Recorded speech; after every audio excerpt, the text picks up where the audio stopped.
Good evening, and welcome to the Hendrick-Hudson School Board of Education 2025 Candidates Forum. My name is Janine Eichenholz, and I am a co-chair of the Hen-Hud PTA Advocacy Committee, a standing committee of the 4 PTA units of the Hendrick-Hudson School District. I'm joined here tonight by fellow advocacy co-chairs Lisa Anderson, also representing the high school PTSA along with me, and Romeo Sinjan, who is representing the elementary school PTA. The SEPTA PTA, Special Education PTA, is Chris Yarchaki, and the Blue Mountain Middle School PTA position is currently open. Our PTAs are independent, non-political organizations, and it is our pleasure to be hosting tonight's event. This year, we have 4 candidates running for 3 open trustee positions on our Board of Education. Each trustee position is for a 3-year term. The school board election will take place next Tuesday, May 20th, 2025. Voting will be held in person at the Frank G. Lindsay School, behind the high school at 57 Trolley Road in Montrose. Voting hours are from 7 a.m. until 9 p.m. Information on absentee and early voting ballots is available on the district website at henhudschools.org. Tonight's Candidates Forum is being moderated by Haley Morris and Braden Mulligan, both scholar-athlete juniors from Hendrick-Hudson High School. Haley Morris is on the varsity soccer team and part of the Unified Sports Program. She maintains a high A average and is a member of the Math and Hispanic Honor Societies, is president of the Junior Club, and is part of the Peer Leadership Program. Outside of school, she works in a local restaurant and participates in youth leadership events, but is most happy when she is on a beach with her family. I think we all agree with that. Braden Mulligan is a member of the Science, Math, and Hispanic Honor Societies, as well as the Peer Leadership Program, where he works with underclassmen and the Sailor Program. He maintains an A average while also staying active with Scout Troop 36 and is a member of the Cortland Community Rowing Association. In each of these activities, he guides younger peers as a senior patrol leader and co-captain of his team, respectively. Braden also is involved with a number of animal foster and adoption organizations and loves to work with foster animals of all shapes and sizes. Our use of students as moderators was approved by our superintendent and the high school principal, and these students were recommended to us by their advisor in the Peer Leadership Program. Importantly, their inclusion this evening allows for both student engagement and real-world experiences, 2 pillars of our district's strategic plan. We are proud of Haley and Braden and their accomplishments thus far in their Hen-Hud careers, and we thank them very much for giving up their time tonight to be here with us. The PTA Advocacy Committee received 112 questions from 18 individuals. This year, we followed a different approach to selecting the final list of questions for tonight's event. In order to act with complete transparency and to ensure the integrity of this process, the Advocacy Committee sought advice from both our region PTA and the president of the local League of Women's Voters, whose guidelines and policies we follow in organizing this forum, and which will be reviewed by our moderators shortly.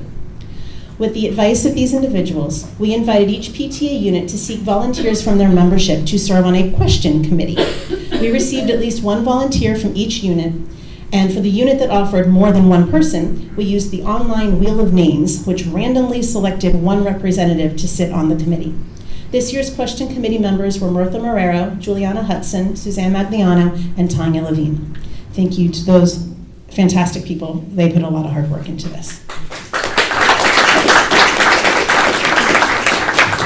The committee began by reviewing the list of prospective candidate questions as compiled by the Westchester Putnam School Boards Association.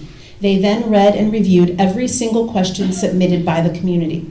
They came up with a representative set of questions that encompasses as wide a variety of topics as possible for tonight's program, with the goal of ensuring that the final questions chosen are relevant to the specific role of a board trustee and the trustee's responsibilities, and also keeping in mind that we have to finish by 9 p.m.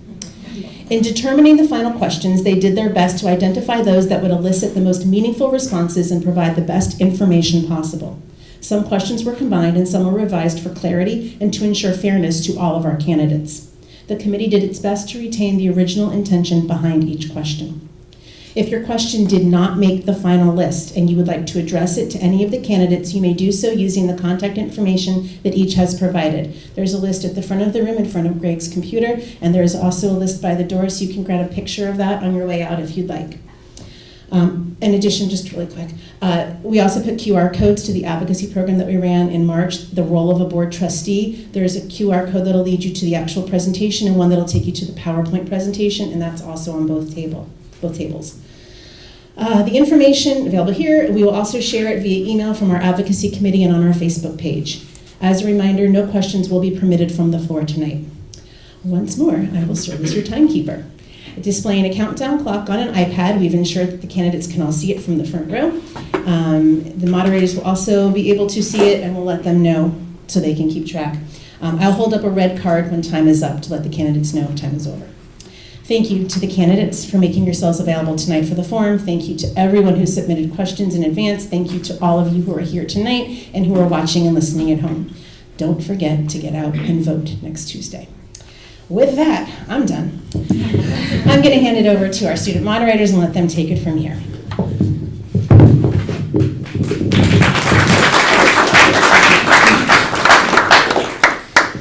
Good evening and welcome to the Hendrick Hudson School Board Candidates Forum.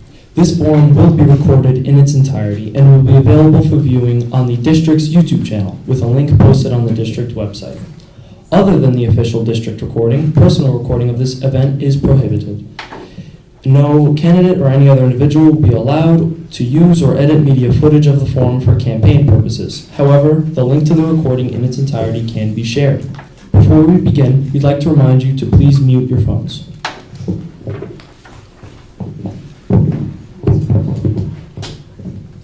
The forum ground rules being used tonight were created by the League of Women Voters and have been presented to all candidates, as well as the moderators, by the Hen Hood PTA Advocacy Committee. Each candidate had the opportunity to review the rules prior to this evening's event. Earlier this evening, in the presence of the candidates, the moderators drew the candidates' names randomly to determine the order of speaking. The reverse order will be used for closing statements. The order of answering questions will be rotated with each new question. Each candidate will have 2 minutes for an opening statement and 1.5 minutes for a closing statement. All candidates will be asked the same question, and each will be given 1.5 minutes to respond. If needed, the candidates may request to hear a question again. If a candidate requests clarification on a question, the moderators will defer to the advocacy and question committees, which created the list of questions. A candidate will be allowed to finish a sentence once started, but the moderator will enforce strict time limits. If a candidate does not use all the time allotted for a response, the unused time may not be applied to any other purpose or question. A visual timer will be employed by the timekeeper so that the moderators and candidates can see the time remaining. The timekeeper will hold up a red card when the time has expired. As a reminder, audience questions were collected in advance and will not be taken during the forum. Candidates will not interrupt one another or the moderator during the forum. The moderator has the authority to pause the proceedings to enforce the ground rules and format. Candidates were not provided with any of the questions in advance. Except for time limits, the only restriction on candidate statements and question answers is respect and civility.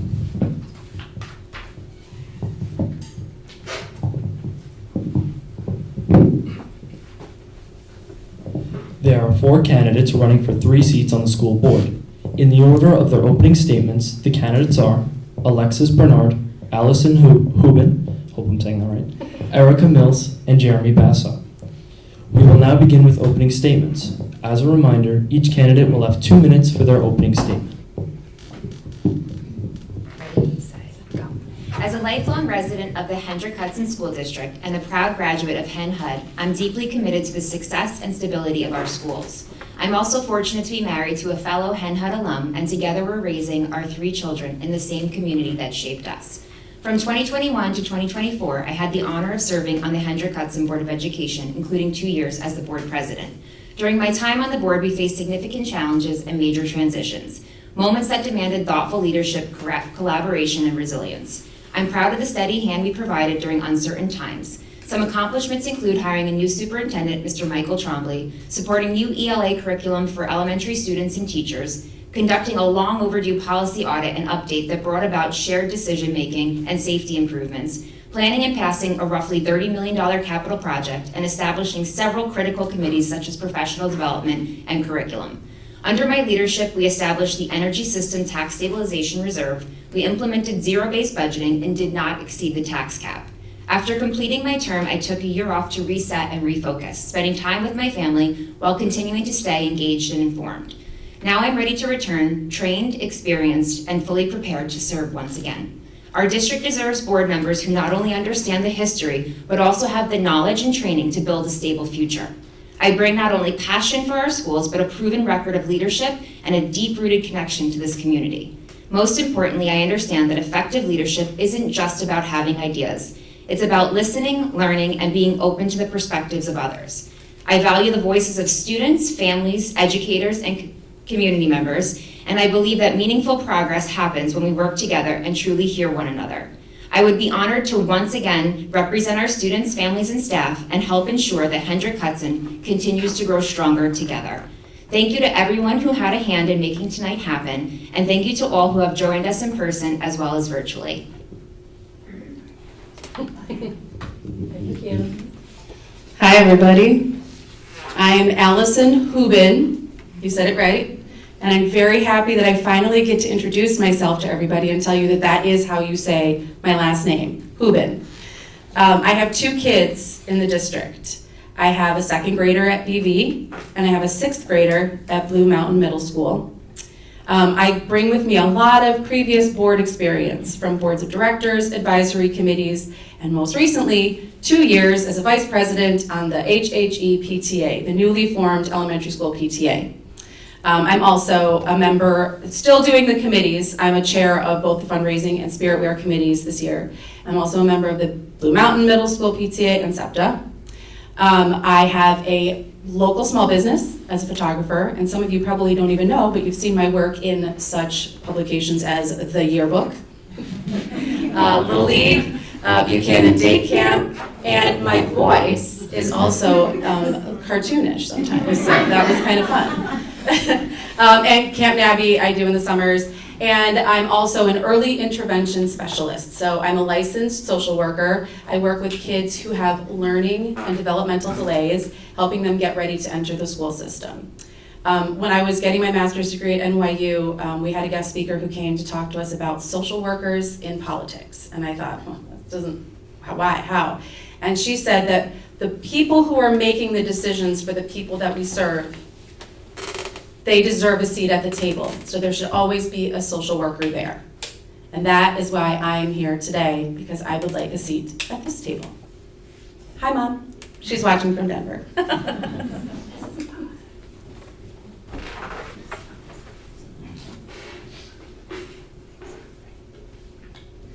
Good evening, everyone. My name is Erica Mills, and I am proud to be running for re-election to the Hendrick Hudson Board of Education. I'm running because I care deeply about our students, our staff, and the future of our schools, and because the work we have started as a board is not yet done. Thank you to the Hen Hud PTA Advocacy Committee for organizing tonight's event, and to our student moderators, your service is truly appreciated. My husband Chad and I have lived in the district for nearly 24 years.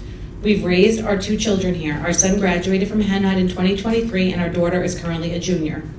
For over 15 years, I've served our schools as PTA president at the elementary and middle school levels, as VP of the high school PTSA, and as a member of multiple district building level committees.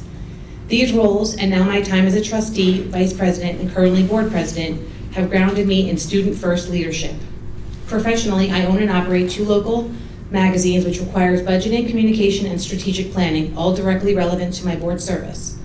Over the past 3 years, I've supported key initiatives, including a new ELA curriculum aligned with the science of reading, enhanced social and emotional learning supports, the addition of cost-neutral, universal pre-K programs to support our families and our youngest learners, expanded access to academic interventions in special education, the development and successful passage of a capital bond for infrastructure upgrades, expanded committees to support more collaborative and informed decision-making, and the adoption of a zero-based budgeting approach, along with the establishment of reserve funds for long-term financial stability.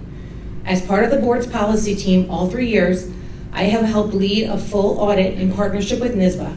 Since August 2023, we have revised or introduced over 130 policies to ensure clear, compliant, and student-centered governance. With leadership transitions and complex budget decisions ahead, continuity and experience matter. I'm running to help Hen Hud with steady, informed leadership and to continue collaborating with our dedicated staff and engaged community to preserve and grow the many strengths of our Hendrick Hudson district. Tonight, I hope you learn more about my vision and my years of dedicated work for Hendrick Hudson.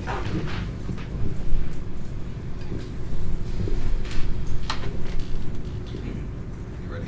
Yeah, hold on, let me bring it back. There you go.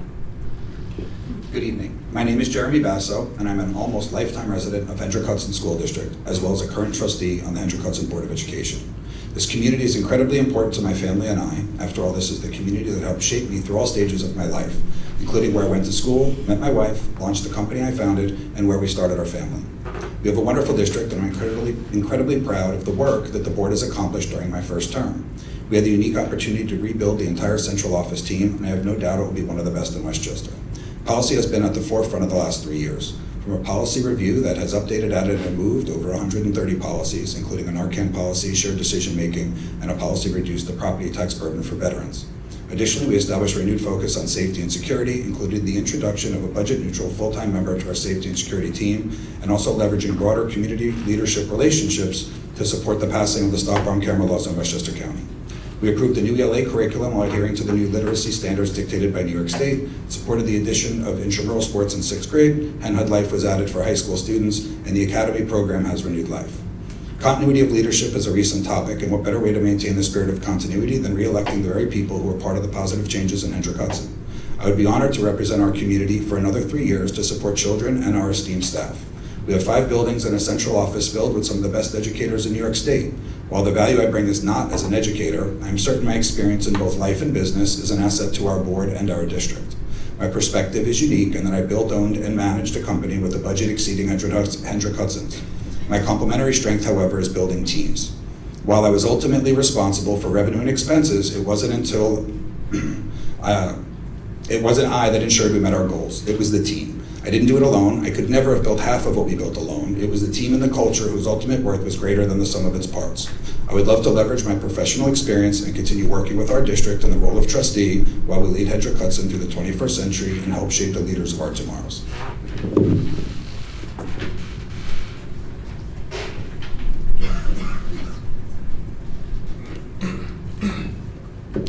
Right? Sorry, Lisa. Allison goes first. At this time, we will ask a series of questions as compiled by the question committee. Each candidate will have 1 minute and 30 seconds to respond. The first question will begin with Allison Hood.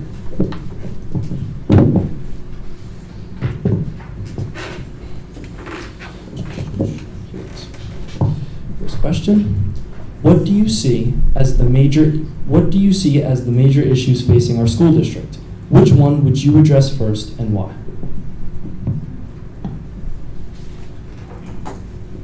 Okay. Obviously, one of the biggest concerns we have in this district right now is the operating budget that we need to have to sustain this district over the next 20 years. We've got a few years left on the cessation fund and the pilot funding that came from Indian Point. But once that runs out, we need a solution so that we can fill that gap without putting the burden on the taxpayers and without cutting too much from our schools, from our programming, from our staffing, from our teachers. We don't want the children in the schools to suffer, first and foremost.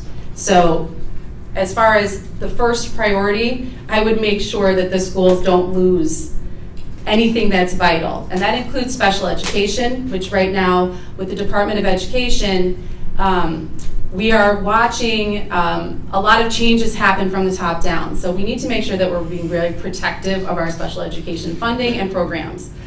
Those kids are the most vulnerable in our district and in the country. We need to make sure that they are protected first and foremost. So I've heard some ideas on the ground that I really am appreciative of, and I think that we've actually started some of the groundwork from the board and the advocacy committee meeting with elected officials to try and get some funding redirected back into our district that would create a sustainable source of income over the next however long we can get that funding. So that's where I'd start.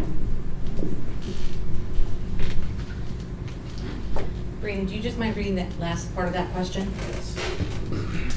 You can read the whole thing again, but. What do you see as the major issues facing your school district? Which one would you address first and why? Okay, so I think everyone knows, Allison is correct. Our number one issue here and concern is around our budgeting and how we budget and how we plan. And the board, even before us, did a really good job of making sure that we were on a path where we could maintain as much program as possible and ensure that we also are meeting all of our mandates, because there's a lot of mandates that go along with special education, transportation, and all of the ENL. We have to make sure we're supporting all of our students. So I would say the main issue is maintaining programs and ensuring that we can retain and hire and continue with our world-class staff to support our students. I think we're doing a good job. We're getting there, and we've the tax stabilization reserve fund that we have now put money aside into, a lot of the money that we've saved, we're looking much better from a planning standpoint, and we also are setting up multiple other reserves to support this. I will also say that we established, in support of this, what we've done so far is there's a multitude of things. We've gotten outside support from Senator Harcum has provided our district with $1 million this year and last year, and we're working with different senators. We're working with local, and we're working with the federal government officials to try to get some support here long term. So that's what I would do immediately. Well, the good news is, I'm not so certain that there's going to be a variation of answers as it relates to this question, because I think we're all fairly aware that the financial outlook is probably the most challenging opportunity that we have in front of us. And I think that we also have to be gracious in thanking the prior boards that sat before us since the Indian Point decision that came, as well as the administration team that preceded the one we have today, and that they did a very good job in building up our reserves, which we were able to then utilize for a tax, energy, and stabilization fund. Outside of what the major issue is and what do you attack first, I think that is a continuation of an existing problem. I don't know that you attack it first. I think that we have to continue to manage it. Financial resources are incredibly important, and there is a balance without putting undue impact on the community, but also ensuring that we provide an environment that families want to come because the offering in our district is world-class, but also that our staff is attracted. We're able to retain top-tier talent and also attract top talent, because if you don't have a great opportunity to educate children if it's not an environment where people want to work. So I think that that balance is one of the most important, and building the relationships with the bargaining units within the district is an incredibly important opportunity for us to be able to attract talent and encourage academic development amongst our students.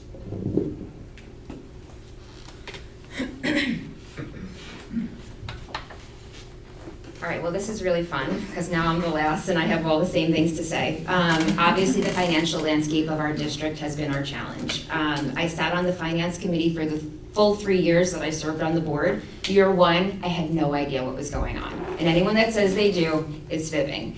After year one, I think it was much easier to get accustomed to how the budget works and really dive in. And as a board and as a trustee, we insisted on doing a zero-based budget approach. We couldn't just keep rolling forward a budget, because that's, if you're not looking at the individual lines, you don't actually know what's in your budget. So rather than just looking at all the departments and what the lump sum is, what is every dollar and what is every line? And you can kind of change where you're allocating money based on the needs of the students. So that was very exciting in year 2 and year 3 for me.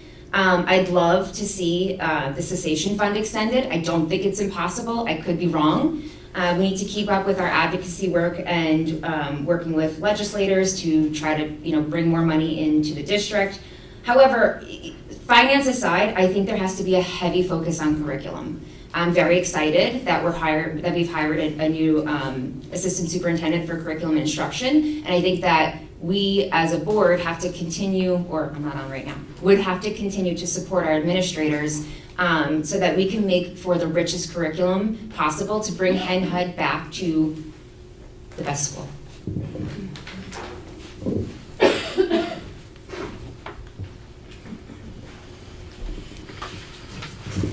All right, the second question of the night is what role should the board play in partnership with the administration in shaping curriculum goals, including AP, arts, music, honors, and enrichment programs? Okay, so this is an interesting question. It's one of those things as a board member that the community misunderstands our role in as trustees. So we help to set the budget parameters and the limits within the budget. After that, we can advocate even as parents and as people that have been through the system with, like my own children. But at the end of the day, those recommendations and what the students need is gonna come from the administration. So the administration, the principals, the staff, and honestly, the students. So we have moved to, at a district level, asking the students what they want, at least at the secondary level. This is where it becomes a little nuanced. I mean, I have a lot of opinions about what I think is important and what I value, but you're asking me as a board trustee. I would work as closely as possible to make sure that we can maintain as much as we possibly can based on the needs of our students and the wants of our students. I support, maintaining our AP courses, expanding our college level courses at our secondary level, but also looking at what do we need after high school. There's going to be kids that go on that are going to want to explore college paths, but also paths in tech and getting certifications and working their way right out of BOCES and into jobs. So this is a very nuanced question. I know how I feel about it as a person, but as a board member, I don't get that much say in what actually done.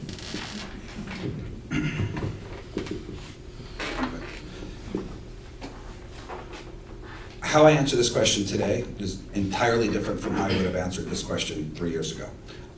3 years ago, I would have shared an awful lot of opinions that frankly don't matter because it's not truly our decision. What I would do in order to support world-class education, maintaining academic rigor, providing opportunities for children and students as they continue their life after high school. I think we need to prepare children not only for the high school to college pipeline, but I think career-ready education opportunities are also equally important, and I think we have a growing number of students who are starting to recognize that there is an alternative path to life after high school, and it doesn't necessarily include the college pipeline. That is not an indication that I don't support every opportunity to support each student and giving each child what they need, but rather to make certain that it is clear that there is a multitude of pathways that we need to make certain that we are providing as an institution on behalf of the students in our district.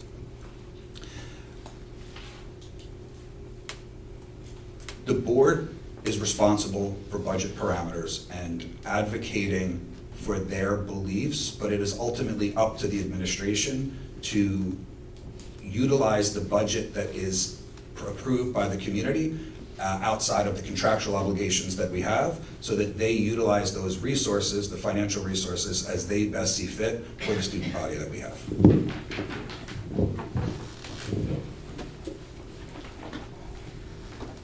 All right, so the role of a board member is really to oversee the education of our community's youth. We do this through creating a shared vision and goals for the district. We monitor student success, we adopt and maintain district policies, and we're responsible for fiscal oversight. And we hire and evaluate the superintendent. So whether Alexis Bernard agrees or not, right, even if I was an educator, it's not my role or in my purview to tell them what to do. So we have to trust the administrators who we oversee the superintendent, and also trust data. So before decisions are made, whether you're gonna make a change, whether you're gonna remove something, whether you're gonna add, improve, buy curriculum, implement new process, as a board, you have to trust the administration and you have to rely on data before you make any decisions. And yeah, that's it. One of the greatest things about this district that I'm learning as my kids are getting older are the enrichment programs. They are such wonderful programs for kids to explore who they are and who they want to be and what they love and what their interests are. So things like the music program. The middle school just had their chorus concert last night, and they got a big accolade this year as being one of the best communities for music education, and I think that's awesome. I think what we need to make sure that we do as a board is that we keep funding those programs and keep that staff as much as humanly possible to keep those enrichment programs going for these kids. So like one of the programs at the middle school that I just heard at the sixth grader, Ask a Sixth Grader panel, was that they might no longer have the advanced art studio where the middle school kids were getting half a credit before they go to high school in art. And I want to make sure that as a board, we're being aware of the fact that we can advocate, and if it is part of the budgeting and it is part of the hiring process that we can oversee, that program, the Advanced Art Studio, the Project Lead the Way, where we have these staff members who maybe we're retiring or maybe we're not thinking of funding those enrichment programs. Those are super important to our students, and it's really important for their enrichment. And I think we do have influence over those things, and so since we are overseeing the hiring, since we are overseeing that budget, to make sure that we protect those enrichment programs as they relate to the curriculum, and advocating for the administration to protect those programs as well.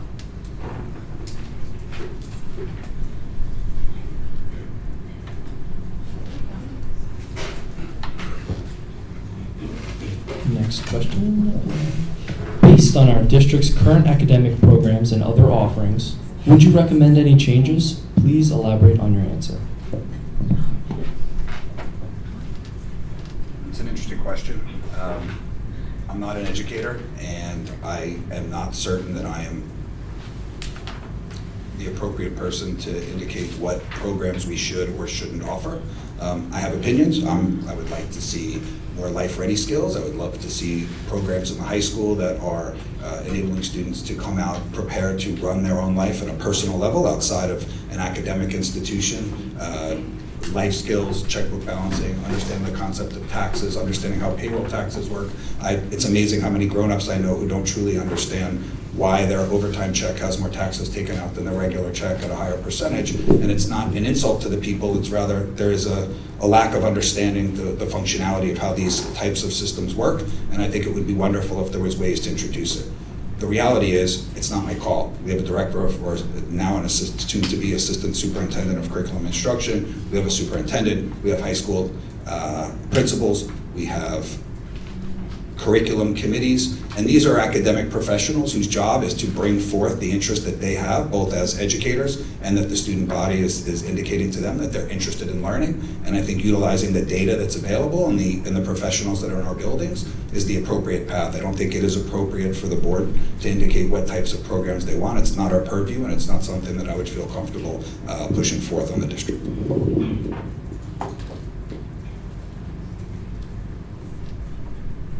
All right. So as a trustee on the board, you are 1/7 of a governing body. Yes, you can add input. Yes, you can give feedback. However, it is as a unit that you can make decisions. And that question, if I heard it correctly, doesn't really sound like something that's within the purview of the board. It's certainly an administrative decision, and they should be working through their channels to figure out those answers. I do think the beauty of a board is one that is innovative and looking towards the future. I think Jeremy just mentioned life skills and so on and so forth. For example, Hen Hud Life was a new class that was added while I've served on the board. I didn't come up with it, the administration did. They proved why they needed it, and it went on. I think that from my past experience on the board, we also like to preserve traditions here, but maybe make them new and special and magical and add to them. So again, I think my answer to that is it is an administrative function. However, the board has to be able to see data, understand the need for changes or improvements, and go from there. Could you read the question one more time? Thank you. Based on our district's current academic programs and other offerings, would you recommend any changes? Please elaborate on your answer.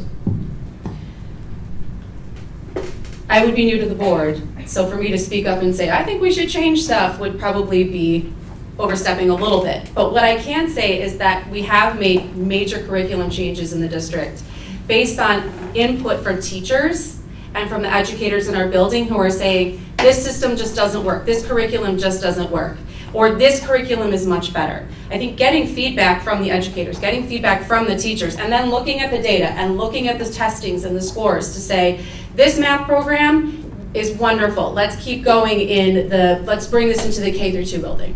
Or this reading program, these kids aren't coming into high school prepared to read. They're not good writers yet. This reading curriculum that we're doing, this literacy program, so we have a new one called Into Reading. A lot of teachers are very excited about it. They're getting training in it. And that was because we learned that a curriculum that we were using for literacy prior to that wasn't giving our students the preparation they needed to go into the higher levels of schools.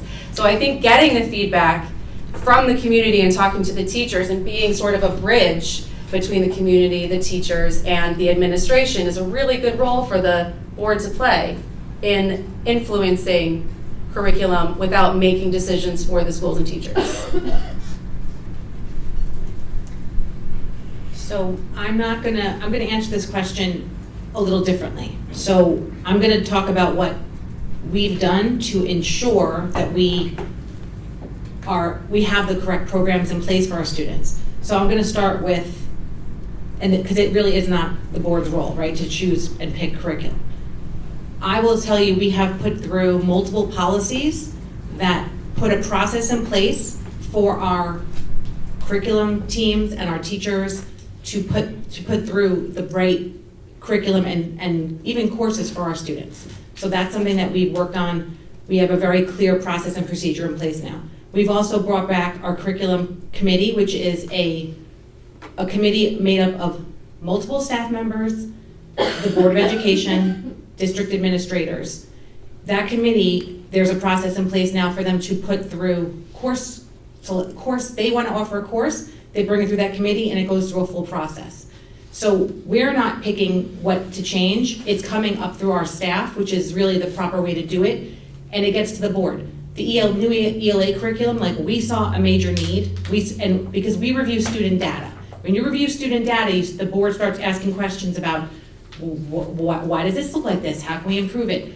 Our teachers already, we found out through that question that our teachers were already talking about this. So we were able to pilot a program, bring a new ELA curriculum, and hopefully very soon a new math curriculum to elementary.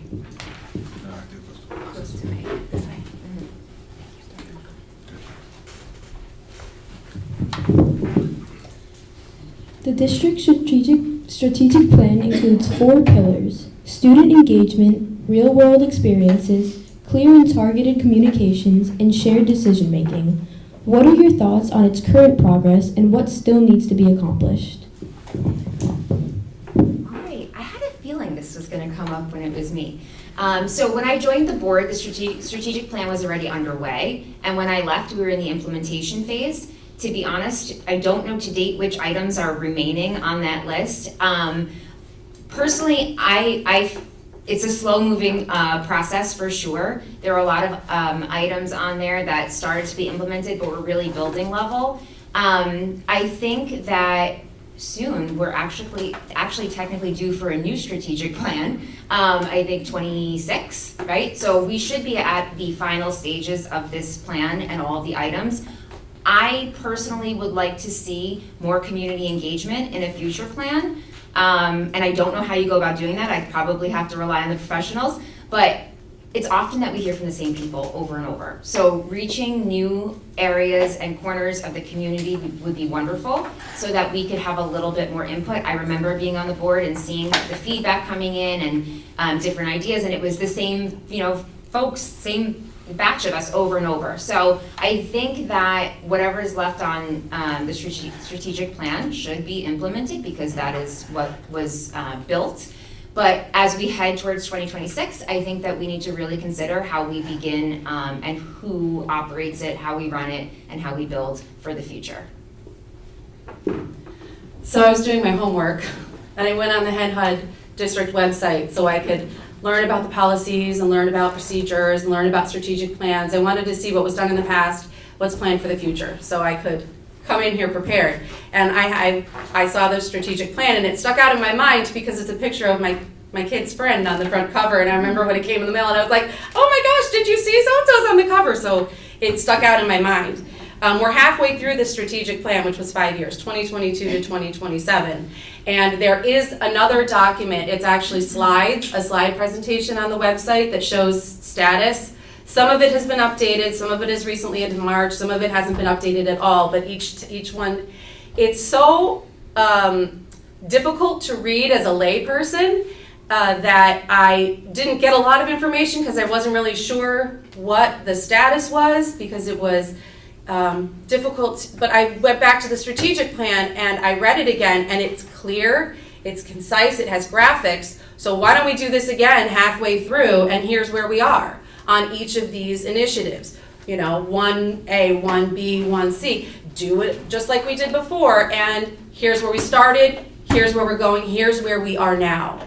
A simple and clear communication to the families in the district. It can be printed, it can be online. That will bring everybody up to speed on where we are, because right now it's really hard to figure out how it's going.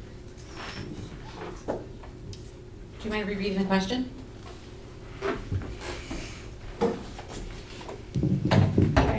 The district strategic plan includes 4 pillars: student engagement, real-world experiences, clear and targeted communications, and shared decision-making. What are your thoughts on its current progress and what still needs to be accomplished? Okay, so this is one of those things that I'm incredibly close to because I've been involved since the very beginning when we started developing it. This year, I will start with the district in and of itself has set the strategic plan as its goal. So this year, we have board goals and we have district goals. And the district goals this year are aligned completely with the strategic plan. There was a slide shown at a board meeting that gave every single one of our departments assigned tasks for this year to complete. Shared decision-making is one of those things that came out in the strategic plan. The board, we took care of that immediately. We took care of that immediately with a shared decision-making policy that put in place site-based teams that I think has helped significantly. There's other things we've done. I'm not sure what little items are still needed to be done there, but I think we're pretty close on that. Real-world experiences is really pushed forward at the K-12 level with our principals, and I think we're making major strides there with, and I think there's new programs in place. We also have the Seal of Civic Readiness was one of the pieces of that. There's a multitude of things. So I think we're in pretty good shape there. Student engagement, we have increased student engagement across all levels, done surveys to our students. In fact, next year, the Board of Education, we've been talking about this for a few years, is going to bring a student board member onto the board. It actually became a New York State mandate, but we had already been working on it. And then clear and targeted communication, we have Parent Square and a multitude of other things that support that.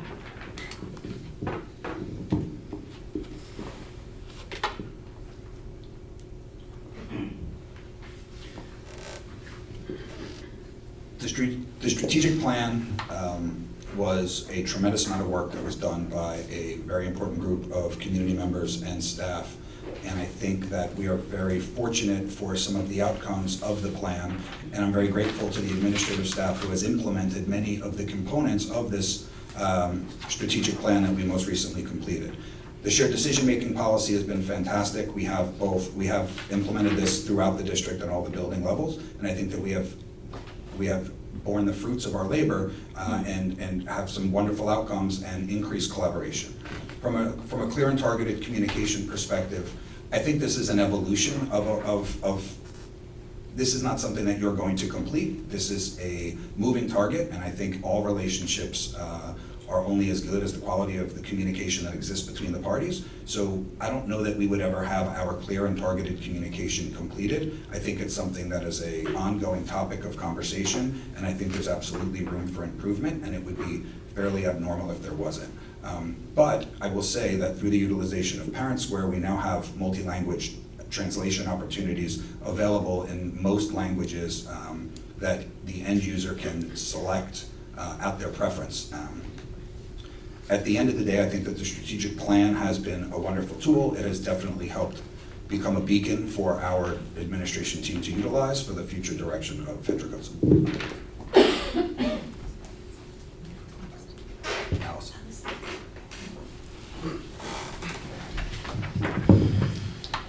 How important do you think school ratings are, and how much weight should be given to them? What factors should be used in assessing student successes, as well as our district's performance? There's a lot of different school rating systems out there, so that's kind of hard to answer because each of them uses different weights and different values for things like testing, for buildings, for class size, for the number of teachers, for the number of enrichment programs. For example, when you're moving up here and you go to Zillow, it's great schools, and it's like, are you an 8 or are you a 7? You know, and then there's a school that's a 4.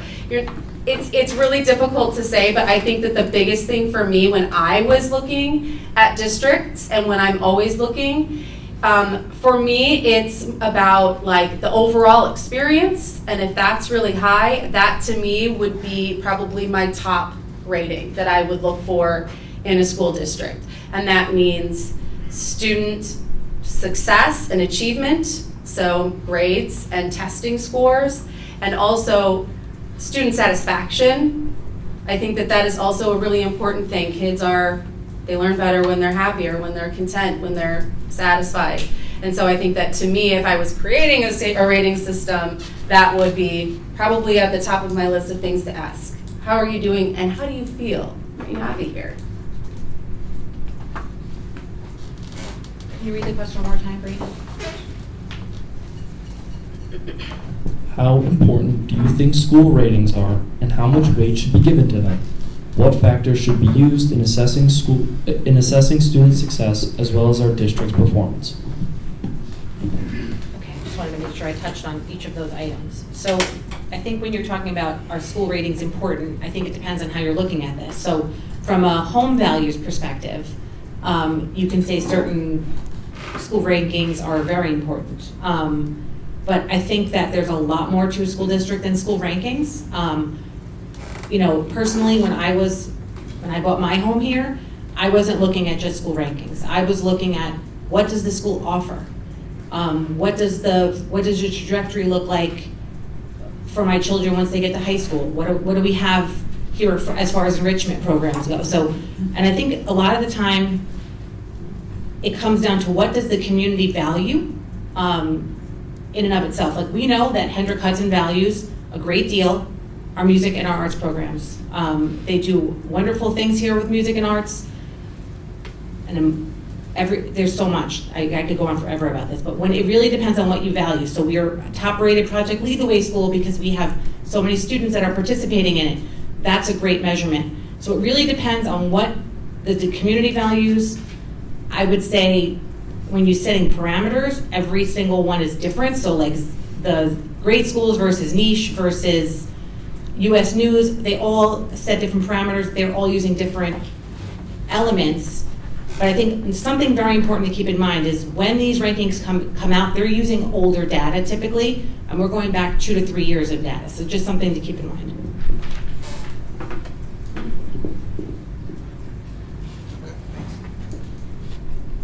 So I think school rankings are important, but I don't know that there is a specific school ranking that is more important than the other. One of the most important components of a school is, do the students feel welcome? Do the students feel like they belong? And I think that if we use that as our beacon, then the rest of this sort of comes together and we make certain that we're providing the outcomes that we're looking for. I think that we should pick the components of data that matter most to us. How is student attendance? Do we have lots of school avoidance issues? Are students showing improvement? And once we start changing the trajectory of those components, I think the school rankings are going to fall in line. The rankings are not as important, but the data that is utilized, regardless of whose ranking system we're questioning or being questioned by, more importantly, we need to make certain that our students are showing growth, they feel challenged, and most importantly, that they feel welcome.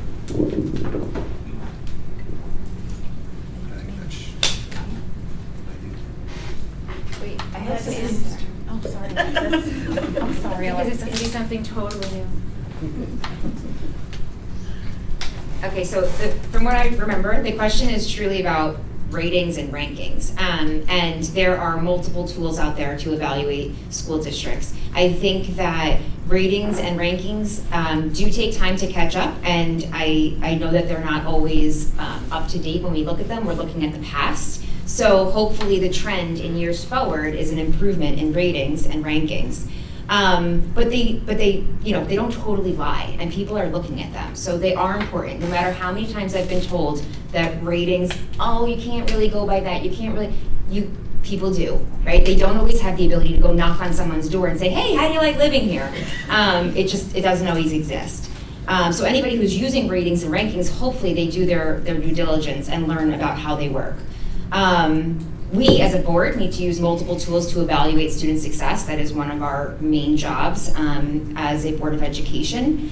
And I truly believe that all of that really comes together and improves with a positive climate and culture for teachers and students. We want teachers who are enthusiastic about coming to work, and children who are really connected and making those safe relationships with trusted adults. I think if we keep moving in that direction, you will see that the academic rankings on paper will start to come up.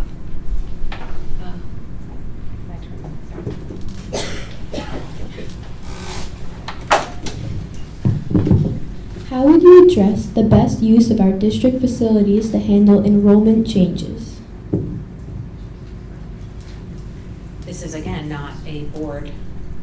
We do not handle what happens in facilities, who goes into what facilities, and how they're utilized. I'm actually not really sure how to answer this question. I wish there was more detail to the question. In what way? Give us a moment, please.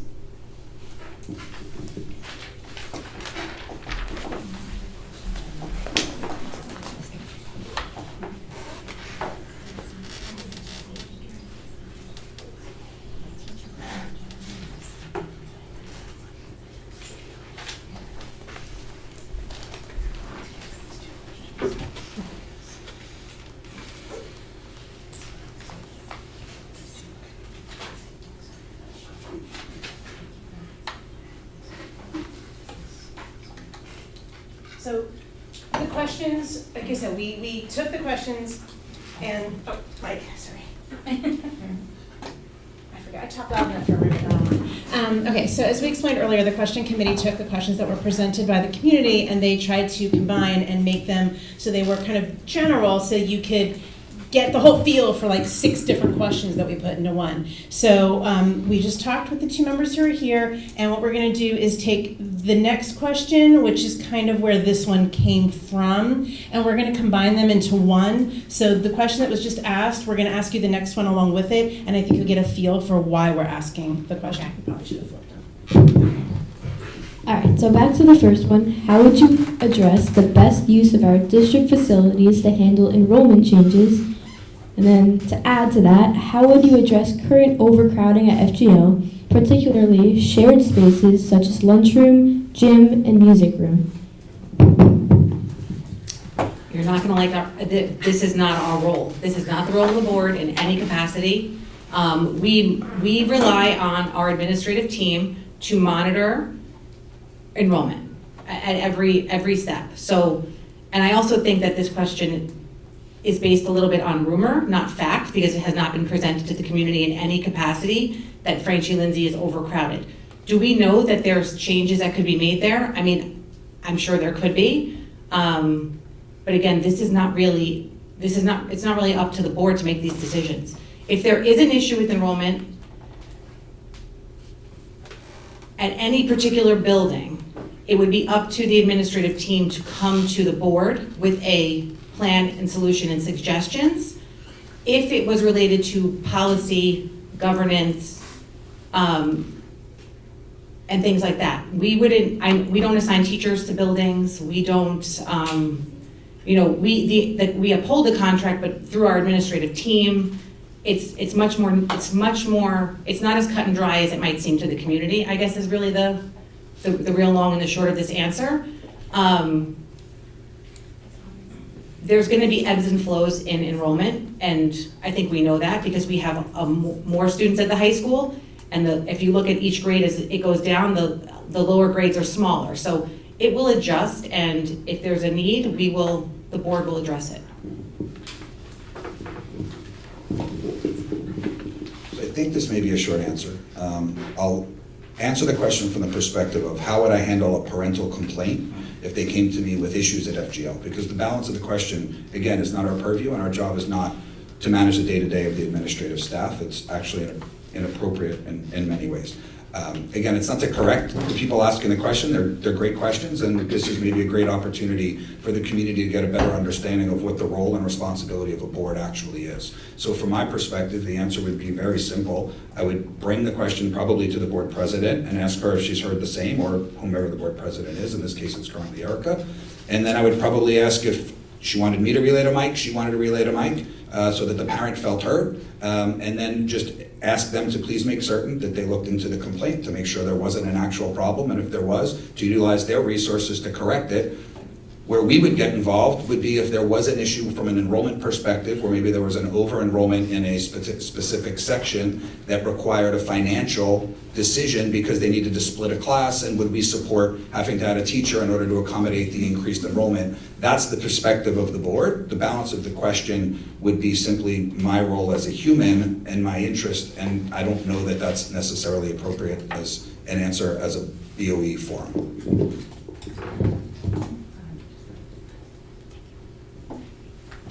All right, yes, this question is absolutely not something that the board has purview over or control of.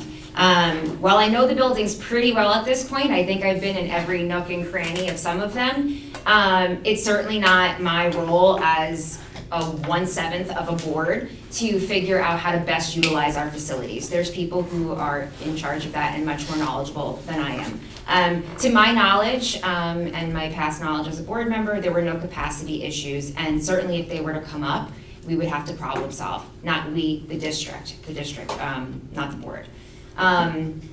We do monitor enrollment. Usually we have 5-10 years out projections, and the trend was enrollment was going down. I don't know that that's accurate anymore, and it probably needs to be updated, and perhaps it is. I'm not currently sitting on the board. But definitely monitoring enrollment is something that we do on a daily basis in the school district. When I say we, I mean the district, not the board. And if there was any sort of challenge with enrollment or any sort of drastic fluctuations or a large group of children moving in, that would be an administrative problem. And if it had any sort of financial obligation, it would come to the board. So I think of the board also as a sounding board for the community to bring their concerns about the district to members of a board that sit to make the policies and to set the guidelines and to vote on the budgets.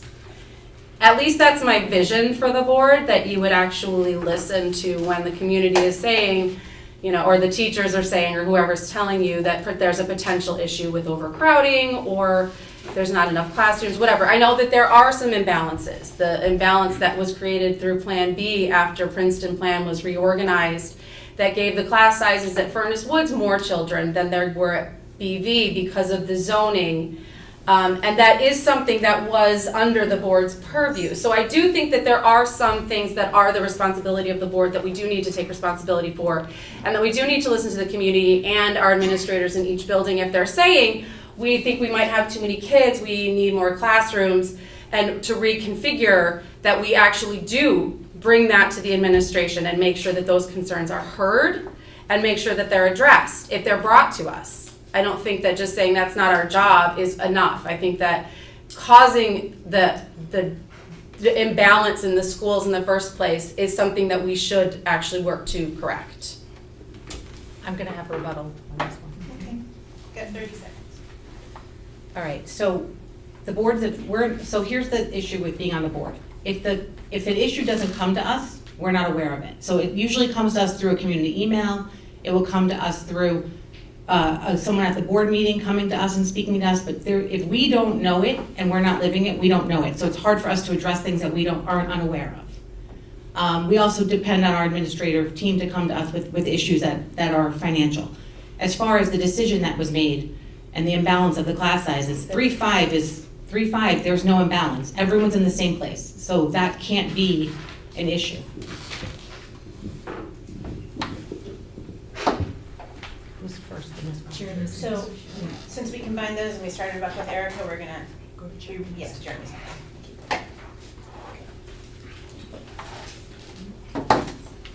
If elected, how would you handle a situation where you strongly disagree with the majority of the board, and how would you see your role as a trustee in balancing board oversight with respect for the administration's professional expertise. Could you ask me that again, please? If elected, how would you handle a situation where you strongly disagree with the majority of the board, and how do you see your role as a trustee in balancing board oversight with respect for the administration's professional expertise? It's a great question. So I think the answer is we are 1/7, and our job is to have discussions, to listen to the other 6 members of the board, and to share our opinion in a respectful and sometimes passionate fashion. Our job is to advocate for the things that we care about and in the fashion that we believe they should be executed. Our job is also to be a member of a board, and when the vote comes, the board is to support the consensus of the board. Even as a board member, if I disagree, I have an opportunity to share my point of view. I have an opportunity to try to persuade other people on the board to see it in the same manner in which I do. And if I am not able to persuade the group, or if the group itself is on a different course than my specific angle or perspective or interest or desire, then my job is to accept the decision of the board and to support the consensus. My vote is my opportunity to disagree, but it is not my opportunity to continue to disrupt. In terms of the administration, our job is to support them in carrying out the votes of the board. And the last part, I'm sorry, I don't fully recall the question. Could you, just the last part, could you hit pause for me on that real fast? I just want to hear that last part of the question with the administration, please.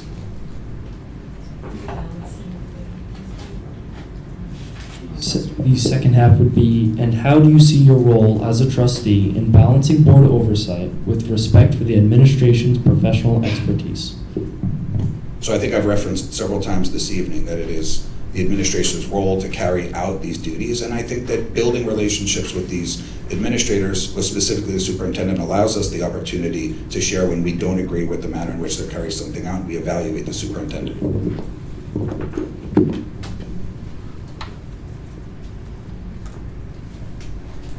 All right, so having previously served on the board, I've obviously encountered this many times. It's 7 people that have to come together and talk through, understand, evaluate, get the information, have discussions, whether it be, as a group, or if you're just struggling with something, you call one of your trustees and say, hey, how do you feel about this? I'm struggling, whatever. And if there's enough, frustration around a topic, it's really important to have that group conversation. One thing that I learned probably in year 2, because again, year 1 is like you have a blindfold on and you don't know what's going on around you. I think I learned that sometimes I just may not be part of the majority. And at that point, I can vote how I want to vote, say what I need to say after I've done my due diligence and I've learned. And then my job is to support the consensus of the board. Again, 1/7, right? We individually have no power. It is as a group that we have power. So if the majority of the board is in agreement, that's the way that it goes. In regards to the admin board piece, I think I've been, sort of in that position with both of those, whether, maybe I don't understand exactly why the administration is making a decision, but the rest of the board gets it and they're on board and they feel good about it. Okay, let's go. We're not always going to agree, right? But we have to agree to disagree and move on. So this is sort of like my expertise because I work with kids who have learning and developmental delays. And one of the biggest features of these children when they can't communicate effectively is that they often have outbursts or meltdowns or tantrums. And so my job is to literally model calm. It's to model what I want them to come out as, which is communicating effectively even when you're upset, even when you don't get your way, even when you're told no. You still have to be able to use your words effectively. You still have to be able to get what you want in the end, but you have to do it the right way. So this is literally what I do all the time every day. So it's sort of like the same thing with adults, I feel. You can just model calm. You can use your words. You can speak effectively. You can feel passionately about something without getting upset about it. That's how we should all really effectively operate it would be ideal. I know we don't all work that way. And yeah, you are one of 7. There are other people with other voices and other opinions, and they also do need to be respected. But I think it is important that we are able to use our voices as individual board members. And I do like the idea that we can disagree and be respectful. Can you reread the question, please?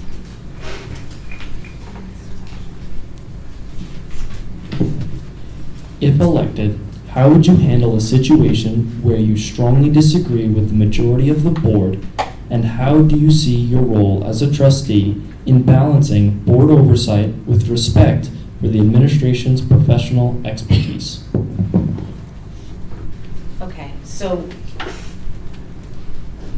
there are very clear board protocols and recommendations from New York State School Boards Association and in our training on how to handle when you are not aligned with the consensus of the board.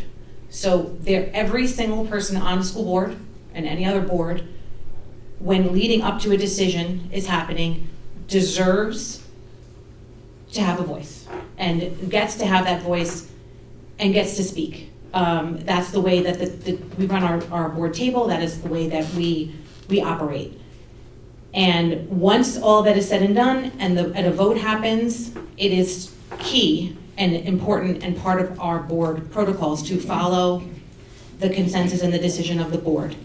And it's not always easy to do, and it always, you have to be calm and composed, and it's so important to remember that you are one of 7, and like I said, consensus is really key.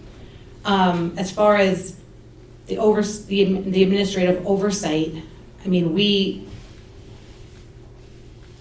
work with our administrative team. The most important relationship in a school district is that of the school board and the superintendent. When you have a healthy relationship with the school board and the superintendent, things move on, things do well, and you can meet your goals.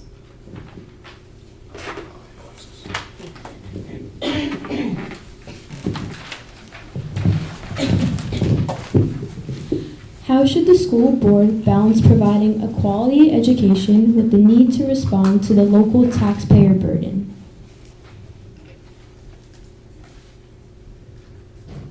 Say that again. How should the school board balance providing a quality education with the need to respond to the local taxpayer burden? Yeah, I don't love that question, I'm gonna be honest. These are, so I think we've been doing that the last few years that I've been involved. I think that the needs of our students are always factored into the budget building process. I've never been part of the board, as well as this year when I was not part of the board, and said that the need to provide the students with the proper education and all of the tools and resources that they need, but we're not gonna worry about the taxpayers. That's never happened. It's always factored in. It's gotten more and more precise each year as we've gone on to make sure that all of the needs are being met and that we're also balancing. Because we have a large part of our community that don't have children in schools, and they're just concerned about the tax bill that arrives in the mail. It's been very important to me while serving on the board that we didn't exceed tax cap.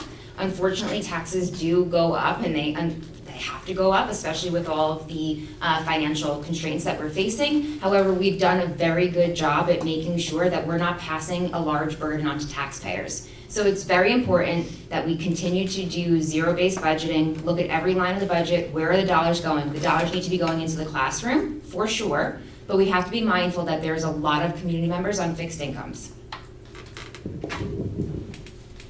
I think that's a great way to say everything that you just said, that the boards in the past have done a great job. They've been really fiscally responsible. They've kept the taxes reasonable, especially for Westchester. And I think that is the job of the board, is to continue keeping our district with the offerings that we have and the quality that we have, and also keeping our taxes reasonable. So I agree with you completely, and I think that continuing the way that the board has been and this district has been fiscally responsible without sacrificing a lot of enrichment, a lot of programs, and a lot of the quality is key. I'm very proud of that. I'm very proud of this district, and I'm proud of the past boards for doing such a good job with that. That's why I live here. Can you repeat the question, please? How should the school board balance providing a quality education with the need to respond to the local taxpayer burden? I'm trying to think of some other things to say. I think that we've done a very good job as a board the last few years of addressing a multitude of different things to make sure that we're not just rolling over the budget and using the same numbers in different items, because honestly, we were getting a huge chunk of money from Indian Point. It was nearly $25 million per year. And we don't necessarily have the facilities to show for it, right? When you think about that chunk of money that now we are subsidizing on the backs of our taxpayers, yes, we are keeping the tax base low, but it's gonna hit a point where it's going to impact our community, right? It's going to impact our students, it's gonna impact our kids. And I think what we have done a really good job fiscally looking at every penny, making sure that we have the reserve funds, and ensuring that people don't get taxed out of their homes. That is our ultimate goal. There is no conversation like Alexis had that says putting students first is going to be a burden on our taxpayer, right? It's a whole part of a whole conversation we have about, where we have this much reserves. How are we going to utilize it year to year? And this is a conversation we had this year in a 6-hour budget day on a Saturday morning where we talked about all of this. So, moving on to Jeremy.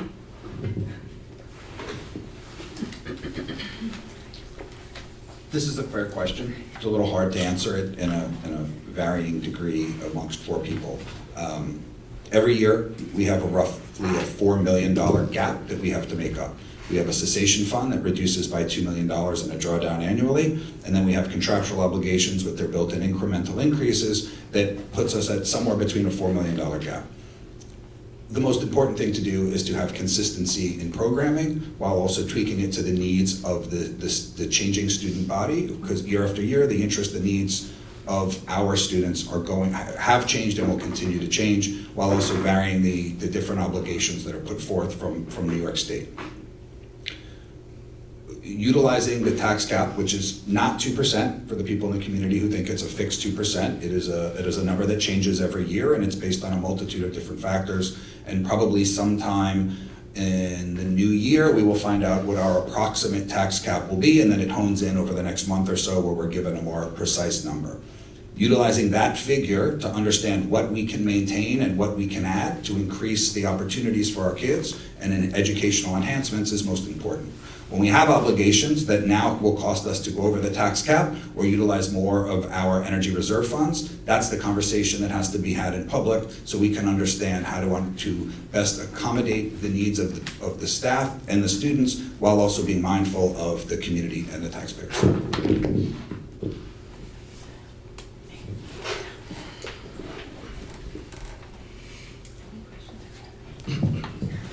As a board member, should the need arise, where would you look to make budget cuts and what areas would you prioritize maintaining? Hey. I have to go first for this one. Yes, they'll never say. Yeah, gosh, I don't want to cut anything. I like it all. That's my answer. No, but truly, there will be times when budget cuts will have to be made, inevitably, I think. But the one thing I really want to make sure that, as a board member, the staff, the teachers, the administration, the building staff, they should not be sacrificed for budget cuts, in my opinion. They are human capital, and they were hired for a reason, and so I think we should do everything possible as a board to try not to sacrifice this staff and the human capital that this district has built and worked so hard to hire thoughtfully. So I would definitely say I would not try to cut staff and teachers. So I know that's not exactly the right answer. What would I cut? I think One of the things I know that we have a lot of in this district are consultants. We don't. I'm sorry. So what I thought we had was a lot of consultants, and I think we could do professional development with the staff that we have instead of paying outside people to come in and do that. We've got a lot of great professionals already in our buildings. Okay, so I'm going to start with cuts. So it's really not about what I would cut. You have to look at enrollment very closely and see what staff you have to have for the students in front of you. So that's the first thing I think we look at every year. We had a retirement incentive this year that was public. It will help us in the long term, and it will also help us through attrition, so we're not losing staff. We're only replacing those that we need based on our enrollment and the needs of our students. I was actually going to say, one thing that we have done as a board for the last 3 years is cut consultants. We hardly use consultants at all for anything. We have relied on our staff. We started a professional development committee. We want our staff to help and train and have the training that they want to receive or that they need to receive. So this is one of our big priorities. The strategic plan cost this district over $240,000. That was before my time. When I got on the board and I knew I had to sign something that was $160,000, the 7 of us almost died, okay? That's not what we want here. We will never do that again. You cannot spend money that way. So if I had to cut anything, it would be those wasteful things. If it's not for students first, then it's not.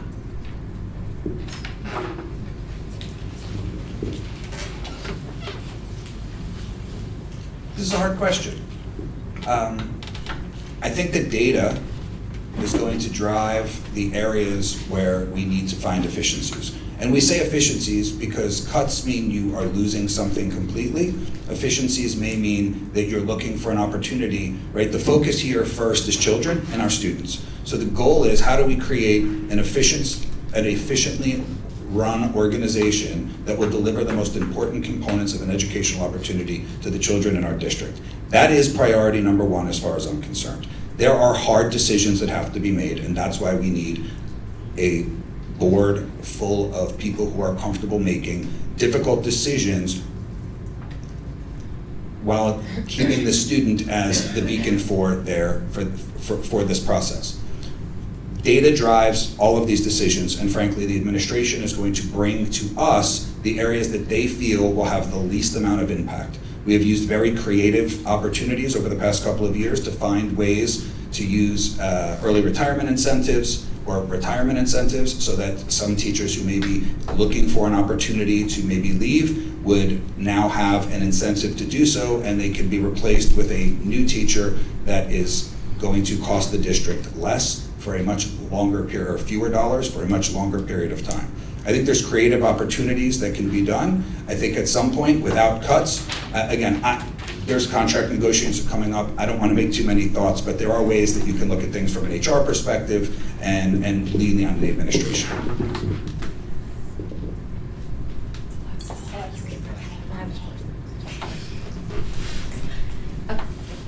Okay, I have a lot of thoughts here.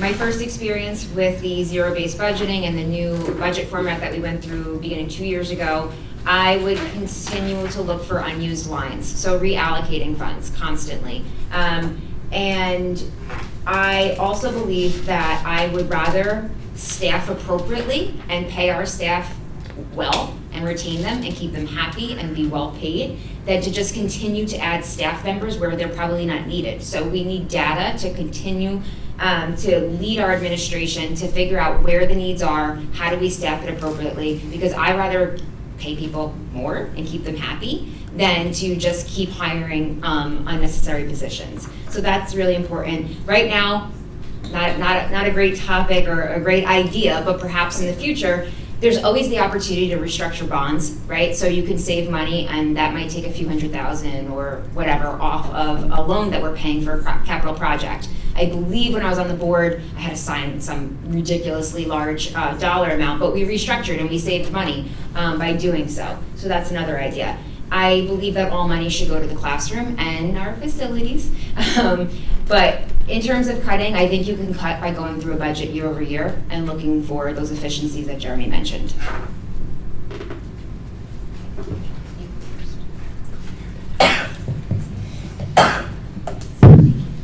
What does diversity, equity, and inclusion mean to you, and what changes, if any, would you like to see made to the district's DEI policy?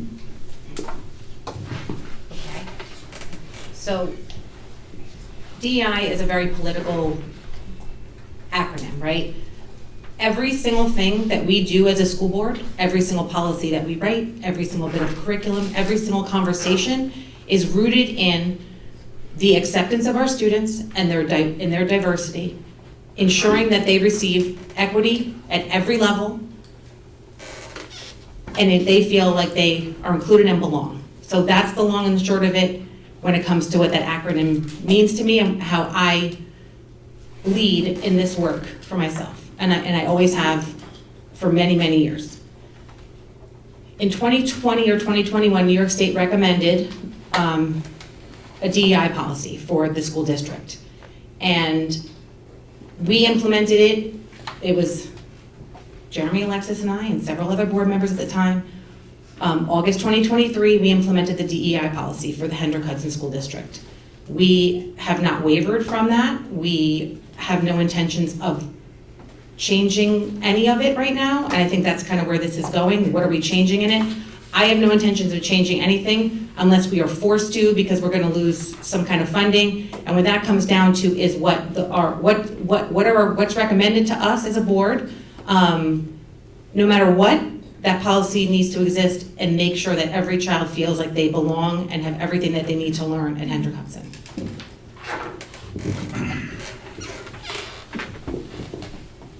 So, once upon a time, this was called multicultural education.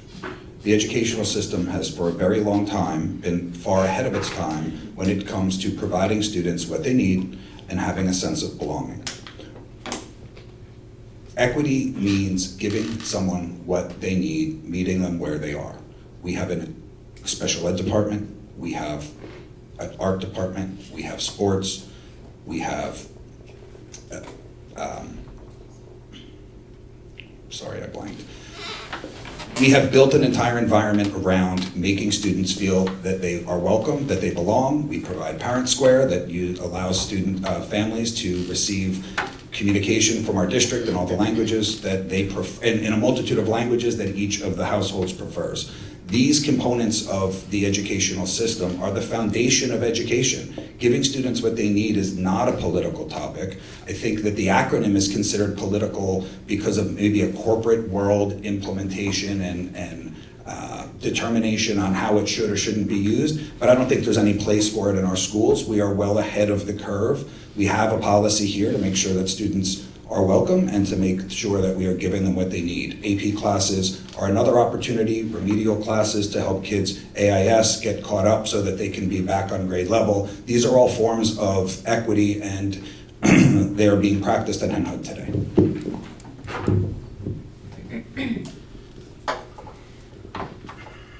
All right, so Jeremy mentioned some of it.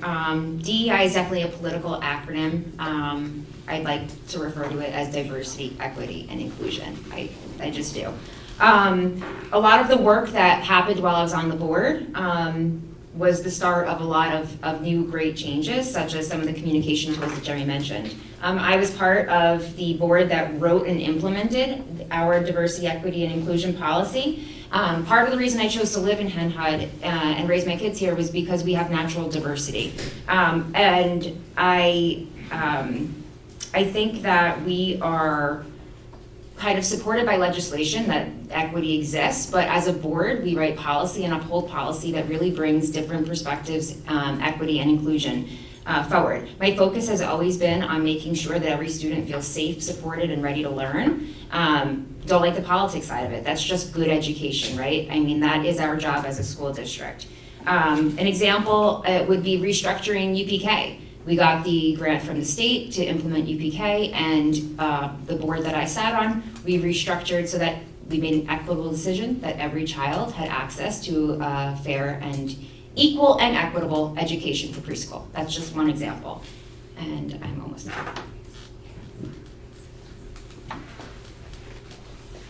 This is a hot topic, just in the world, in the country in general. So I looked up the districts, when I was doing my homework on the district website, our DEI policy, the district's diversity, equity, inclusion policy, and I was thrilled to see that it is so strong.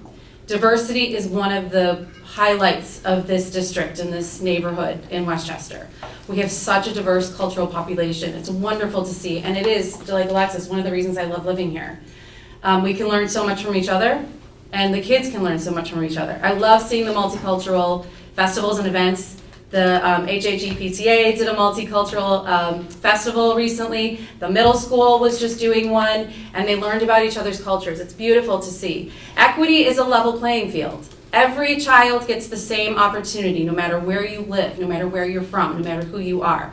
That's a beautiful thing. And inclusion is very important, and it's very important to me because I work with kids who are in special education to make sure that they have the least restrictive environment possible, that they are made to feel comfortable where they are, but also given the opportunity to matriculate up with their cohort so that they can stay in that social setting for as much as possible, because as important as academics are, so are socialization skills for these kids. So inclusion is near and dear to my heart. So I love our policy, and I want to be here to defend it.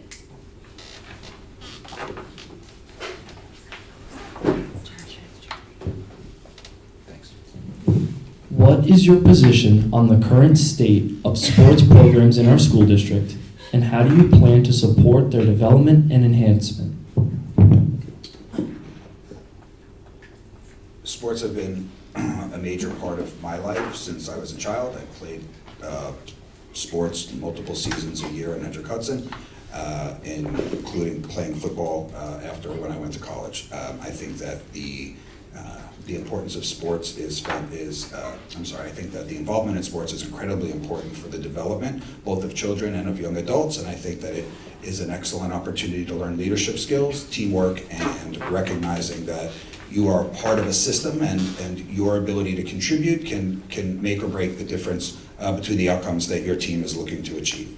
I think that our sports program is solid, and I think that, like all things, there is definitely an opportunity for improvement. That's not a slight to the sports program. I think that we have a strong and healthy program. We added the flag football team for the girls in the high school recently, which is fantastic, and we've seen a lot of young ladies change some sports and found a new or play a new sport that never participated in that season. The sports programs are incredibly important. I would like to see them grow. I would like to see us continue to improve our facilities to support programs outside of the turf field that we have at the high school. And I think it would be fantastic if we could continue to develop athletes at Hendrick Hudson. All right, so anybody that knows me knows that the sports programs are near and dear to my heart. I actually help run our youth lacrosse program, and I frequent all of the games here. I was one of the Hen Hud volleyball players and part of that very successful program. I attribute much of my leadership skills to Coach Swartfager. She definitely makes an impact on the kids, and I know how much sports can do so. I think more than ever, with children attached to electronics, mine included, it's really important that they have that outlet to go be outdoors, be with friends, build relationships, and not just be home indoors on iPads and video games. So sports are probably second to the music and the arts at Hen Hud. I think it's a toss-up, probably second to it. Very important. I'm excited. Mr. Baker's been here for a while. I have a great relationship with him, and I adore him, and I know that we are actually hiring for that position, so that'll be an exciting new adventure for the district as well. So, did I answer the question? I don't know. I love sports, and I'm here for it, and I hope that we can find some retiring debt and get another turf field.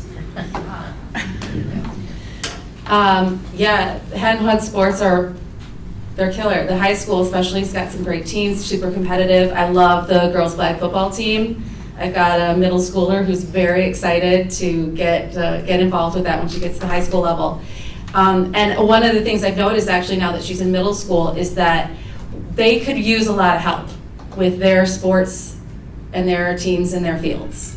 So we play there a lot, and the softball field and the soccer field at Blue Mountain half the time are not playable because they're flooded, they're muddy, there's no drainage, and those are teams that are supposed to be competing against other middle school teams, but they can't even play on their own fields half the time because they're in such horrible condition. And not only do the middle school teams, but the town teams also play there. So as soon as one team plays, the fields are chewed up. So I really think that we could pay some more attention if we did find some financing to do some work on our fields at the middle school. Another thing is that the modified sports don't start till 7th grade. So we've got a 6th grade group of kids who came from 5th grade and came from the town who really have nothing to do for a year as far as sports go. So I'd love to see if maybe we could talk about extending, it's going to be great to have a new athletic director and see what ideas they bring in. And I'd love to see if maybe we could get some more of those 6th graders, because that's where you see a lot of the fall off from these kids, especially girls, who loved sports when they were kids, and then they fall off at that age. So it would be a good thing to look into that middle school and giving them a boost in their sports. Can I rebut something when I'm done? After Arca? finish, and then I forget. Can you read the question again, please? What is your position on the current state of sports programs in our school district, and how do you plan to support their development and enhancement? Okay. So I support the sports. I support sports. I think sports are great. My kids participate in them. I'm going to go with this a little bit, I think, a different route. I'm not really sure what, I wish I had more context for this question, because I'm not sure what, like, we support sports. Like, we have a lot of student athletes. I think we had something like 400 this past, just in winter. So we support the sports. Every year, Mr. Baker brings us a budget, and the board has supported it fully with being fiscally responsible and adding things. We added this year, based on feedback, intramural sports for 6th grade. I'm not exactly sure what they were because I don't have a 6th grader myself, but I know that we had them. I think soccer, I think cheerleading even had 6th grade intramural sports. So that was a great addition. I'd like to see personally expanded, but I think it's a financial constraint. I will just say one thing that I love the most about Hen Hud, very different from where I grew up, is the sailor spirit that we have here. There is nothing like going to a game at the high school and a football game, a lacrosse game, and watching our kids perform. I really would love to see more support for our baseball and softball teams and their fields, but the baseball field is not on our property, which is a little bit of a challenge. So I think there's things we can do. I don't think they're really up to the board necessarily, but I think we all support sports. So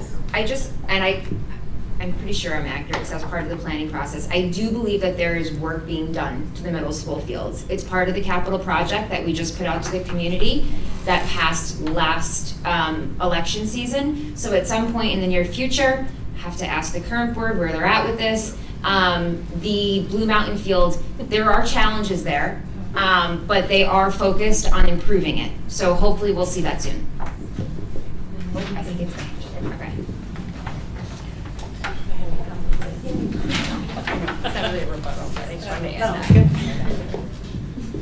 What is the role of schools in teaching children about topics such as sex education, cyber safety, wellness, and bullying? Okay. So currently, I do think we hit on all of those topics.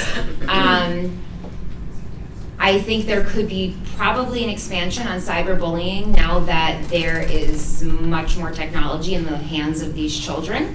I think parents have a responsibility at home to teach their kids about each one of these topics, but we do introduce, can you repeat each? I missed the third one. Cyberbullying. Sex education, cyber safety, wellness, and bullying. Okay. The This is interesting, actually. Okay, so the cyberbullying, I just mentioned that I do think that that's something that maybe the administration could consider looking into, because I don't know what the extent that we have that. Sex ed, I do know that it begins as early as elementary school, and I was actually having a conversation with someone recently about how kids are hitting puberty earlier, and maybe we need to take a look at it, because it probably was brought into the school district 20 years ago. So that's something that, to consider. Wellness and sex ed kind of go hand in hand, and I think that's a middle school into high school experience. Bullying, that's an interesting topic. I don't know what we do or if we do enough. Obviously, the board's role is policy. We have numerous policies, recent policies, that were implemented, and it's up to the administration to uphold those. But that's definitely an interesting topic, and I do think that the school district should pursue each one of those further. This microphone is giving me something today. One of the things that is in the strategic plan that I noticed and I really liked was the holistic approach for students, focusing on holistic growth, and that actually include a wellness component. So the district does actually have that built into part of our policies for students. And I would love to see that expanded more, because I think that part of our SEL, part of our mental health awareness, which is also part of our district policies, is super important, especially as kids are developing their social skills and they're learning how to adult. They need that support, and a wellness program would go really, really far to helping these kids to achieve that full sense of a personhood that you want them to come out of high school with, right? We want them to come out as adults.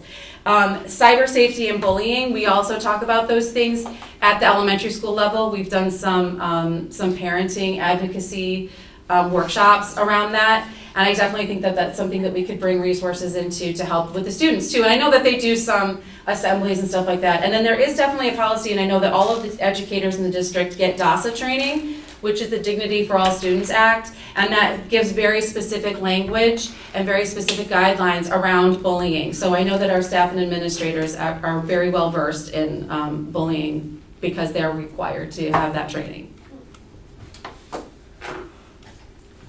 Can you repeat the question, please?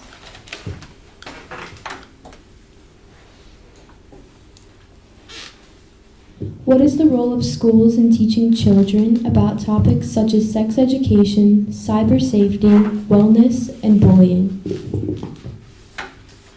So the role of the school, so this is where the role of school is complicated. So if you think about our elementary students specifically and what they have to fit into their day to make sure that we are meeting our holistic approach to students, you're talking about SEL supports, which are the mental health supports, making sure that we're introducing sex ed at an appropriate way, at an appropriate age. I think our staff does a phenomenal job at this. We also have an extensive health program. I mean, I'm sure everyone's seen the babies, right? I've had, the babies that come home with us. We have, so as far as that, we're covered. I think we probably could do more on cyber safety. I think we're introducing policy, actually, very, very recent. It's going to be out very soon. That's going to support our staff and our administrative team on how to handle cyber safety, and also how to support teaching cyber safety. Wellness is all interfolded into, I think, on a daily basis into our curriculum, and into how we teach our children. And bullying, we recently put through, I think there's 3 or 4 different policies that we have written to support this. There's also DASA, and there's also the code of conduct. Our code of conduct is very extensive. Every student and every parent signs that annually. I encourage you to read it. It really covers the gamut, especially around the expectations of the students' behaviors around bullying and how to treat each other. Going last is not always the best. I think the school plays an important role in all 4 of these categories, but I think the biggest component here is learning how we can better incorporate the familial angle to support each of these different pillars. I think that you could teach children about wellness in a multitude of ways. Wellness means many different things, right? There's mental health, there's physical health, there's diet.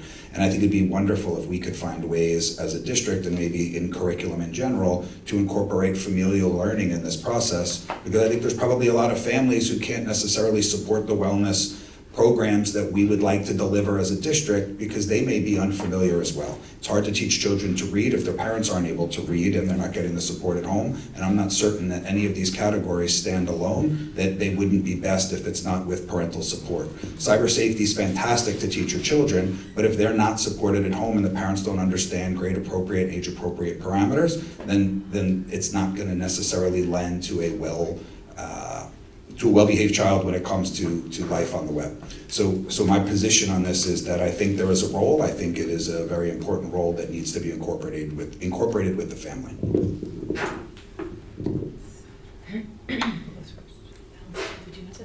I don't know. Where am I? Yeah. Okay. There's more? I go to bed.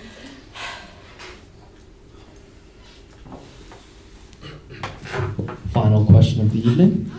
What are your areas of concern regarding student achievement in your district, and how do you plan on addressing them as a trustee?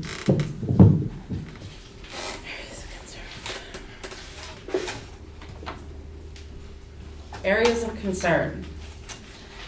Well, one of the things I learned when I was talking to people leading up to this about how the students are doing as far as like matriculating up from the elementary school to the middle school to the high school. Where are they succeeding and where are they falling behind? And one of the things that I learned was the ELA program we were using was causing some kids to not be up to speed by the time they got to high school with reading.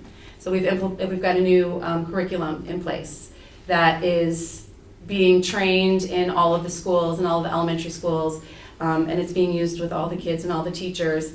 And I'm hoping that in time we will see those test scores as those kids grow up and get to the high school level to see if their literacy and writing levels are as high as we would hope that they would be, and that their test scores reflect the improved curriculum over what we were using before.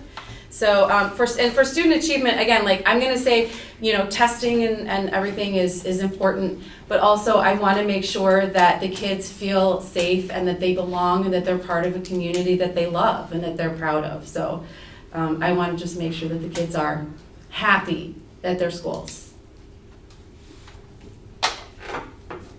Raiden, can you read the question? Oh, I was hoping you were going to say that. I forgot already. What are your areas of concern regarding student achievement in your district, and how do you plan on addressing them as a trustee? Okay. So my areas of concern, always going to be about how are students ready to learn when they walk into a classroom, right? That's the first and foremost thing. That how they feel when they are sitting in a room is the achievement what you're going to get from them. That also works with the partnership with the school and the family at home, right? So I think that's an area of concern. I have a concern around our curriculum, and if our curriculum is fully meeting the needs of our students. I know we just did a full K-12 math committee and a review on our math, and I think our elementary school teachers are actually considering moving to a different program, or at least looking at something. Maybe the middle school is looking at something. So there's a lot of movement there because our staff's putting in the work. So I think our concerns around curriculum are shifting. That would have been my original. I'm concerned about student success and making sure that the kids that need interventions are receiving them, AIS, and that they're moving to MTSS appropriately. We've done a lot of work. We've actually added a lot of AIS supports this year for our students to make sure that they're getting what they need and that hopefully our literacy numbers and our numeracy numbers improve. And then we have a planned pilot that we're working on with the high school to address. So that we're addressing a lot of these things. And also remember, New York State is moving away from the rote Regents exams. So there's a lot of changes coming. So from using a business brain, the answer would be simple. We look at test scores. But what I've learned, test scores don't tell the story about student outcomes completely. I think what really needs to take place is a continuation of analyzing scores to determine where we're seeing a change, not necessarily with the score, but are we seeing that kids are progressing on a trajectory? Is there a dip at some point? Is it a social emotional issue? Is there something going on due to transitioning from a particular point in life to another? There's a lot of development that goes on from the moment you receive students, and now in our case UPK, and through until they graduate. The manner in which we support students and their outcomes is by working with our superintendent and challenging him to continue working with his administrative team, using the shared decision-making policy that we have and the shared decision-making teams, and supporting from a financial perspective with budget allocation, opportunities for us as a district to provide the support children need. For the past few years, AIS, which is Academic Intervention Services, and I'll say that because I'm really bad at the acronyms and I often have to ask someone to tell me what they mean, is typically indicative of a specific group of children, but it was not necessarily supporting all of the children that needed to get to the desired level by the end of graduation. So what we've learned over the last 12 months is that we now have an opportunity to provide a broader stroke of support, because just because a child is not within a certain percentage, there may still be a bit below grade level. Thank you.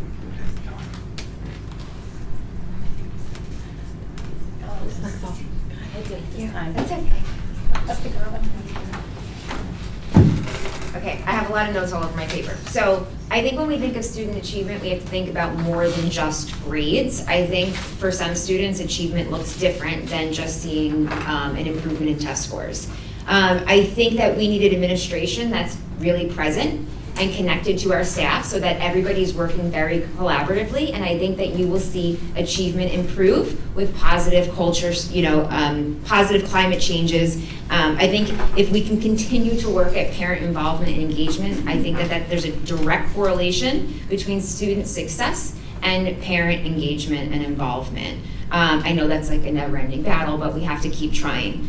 I think that one of the factors is obviously always looking at data. I'm leaving that to the end because I like the other things that I had to say first, but there's COVID impacts, there's generational changes, and curriculum beyond just elementary. What good is it if we perfect, ELA curriculum for K through 5? We need to focus on 6 through 8 and high school as well. So hopefully with the assistant superintendent for curriculum and instruction, all of those things can be looked at. But I think my point being that student achievement is far greater than just academic skills. For some children, it looks very different.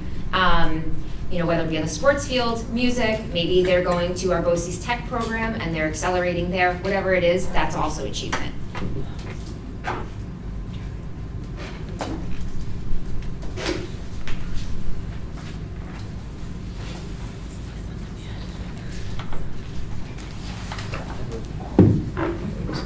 And with that, we have come to the end.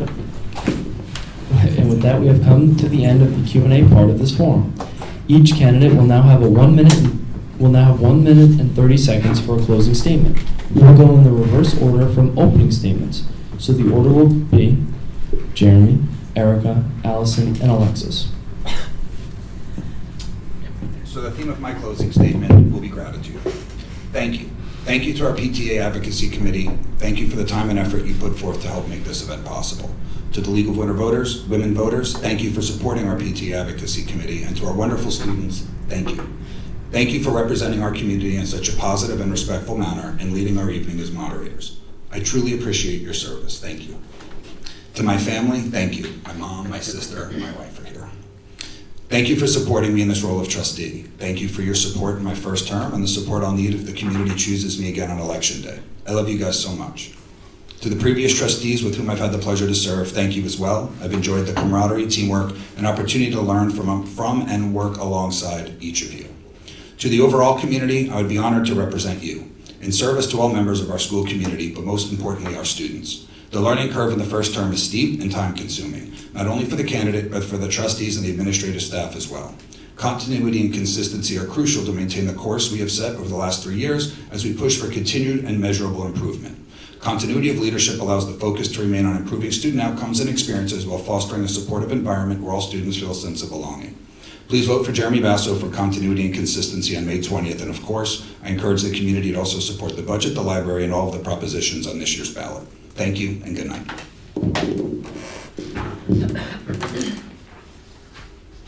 I want to once again extend my heartfelt thanks to the Hendrick Hudson PTA Advocacy Committee for their tireless work in bringing this forum to our community. A special thank you as well to our dedicated students who served as moderators tonight. You are the future of our district and your leadership is truly inspiring. I would also like to thank the other candidates for their dedication and for committing to so much of their time to the Hendrick Hudson community. It's been a privilege to share this space with you and to be part of this important conversation about our schools. As I've mentioned throughout this evening, my work on the Board of Education has always been driven by one core principle: putting students first. Every decision I make, every policy we implement, and every step we take together is with the intention of making Hen Hud a place where every student feels valued, supported, and inspired to reach their fullest potential. But none of this can be done alone. It's the collaboration between staff, students, parents, and the community that truly makes us stronger. Looking ahead, I'm committed to continuing the work of ensuring that our students' needs come first, that our schools are well funded and maintained, and that we have strong, effective policies in place to guide us. I'm here to listen, learn, and act on behalf of our entire community. If you ever have any questions or concerns or ideas, please don't hesitate to contact me. You can reach me by email or follow me on Facebook. I'm always available and eager to hear from you. I love connecting with people. I respectfully ask for your vote so we can continue building a bright, successful future for every Hen Hud student. Thank you again, and I look forward to working together to ensure the continued success of our district.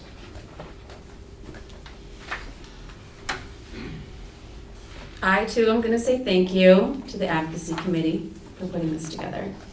Thank you guys for doing an excellent job at moderating. I appreciate you spending your evening with us. Thank you all for being here and for everybody watching. This was a long night, but we got some good answers, and I feel like I learned a lot. I feel like actually through this whole candidacy process, I have learned so much, more than I knew before about our district, and it actually makes me even motivated more to want to be on the Board of Trustees, because the Board of Education as a trustee, because I feel like I appreciate what we can do, and I feel like I can bring a lot more of my skills and my knowledge to the board, to enhance it, to make it better, to bring more connection. I think that one of the things that has kind of come up during this campaign is that it's kind of felt like we're running against each other, or these guys are running against me, but I want everybody to know that I'm only running for one seat. I am running for the seat, not against anybody. This is something I care about. This is something I want because I love education, I love kids, I love these schools, and I really genuinely care. So I hope that if you want me to have this seat, that you will vote for me, because this is something that I feel like would be a benefit to our community, and I would be very, very grateful. All right. Hendrick Hudson has always been home for me. It's where I grew up, where I met my amazing spouse, and where we're now raising our 3 kids. I care deeply about this community and the schools that have given us all so much. I'm running to return to the BOE because I believe our district deserves steady, experienced leadership, someone who understands where we've been and is ready to help guide where we're going.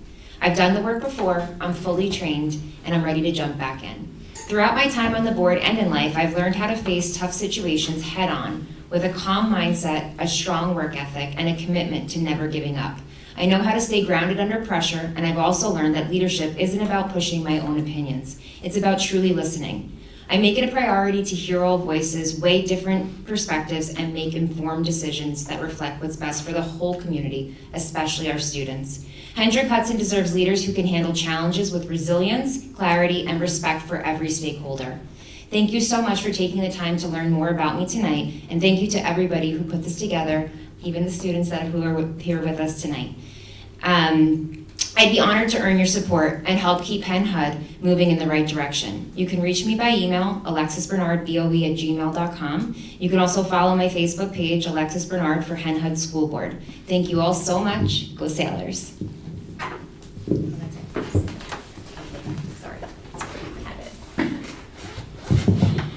Thank you all for coming tonight, and thank you for your questions. Please join me in thanking our 4 candidates. We wish everyone a good evening, and please be sure to vote on May 20th at Frank G. Lindsay Elementary School.